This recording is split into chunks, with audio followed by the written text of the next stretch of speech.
Hey, it's Ben Wise, and today I want to talk about end range isometrics. So this is a technique that I'll typically give after, for example, static stretching at the end of a workout, when it's okay to lower systemic tension.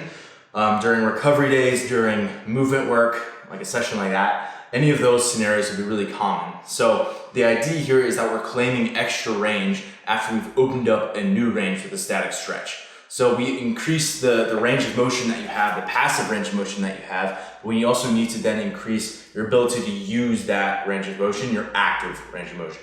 That is the goal of this. I might also give just the end range isometrics or a very short stretch into end range isometrics if I'm trying to give you something before you do another activity that's a little bit higher tension based. So if we're getting you into movement prep work before you go into lift or something, that's when I'll be giving this stuff as well. So the example I'm going to be giving today is with the elevated cat pose. So an elevated cat pose will look just like this. You'd be hanging out, getting a pretty relaxed static stretch in, and then say after, let's say you do that for 2 minutes, then I'm going to have you go through a series of end range isometrics. So for example, it could be 3 sets of 10 seconds in the regression and 10 seconds in the progression. So in other words, you're thinking about actively closing down the range and squeezing on your abs and pulling your shoulder down this direction against the box and creating tension in that direction.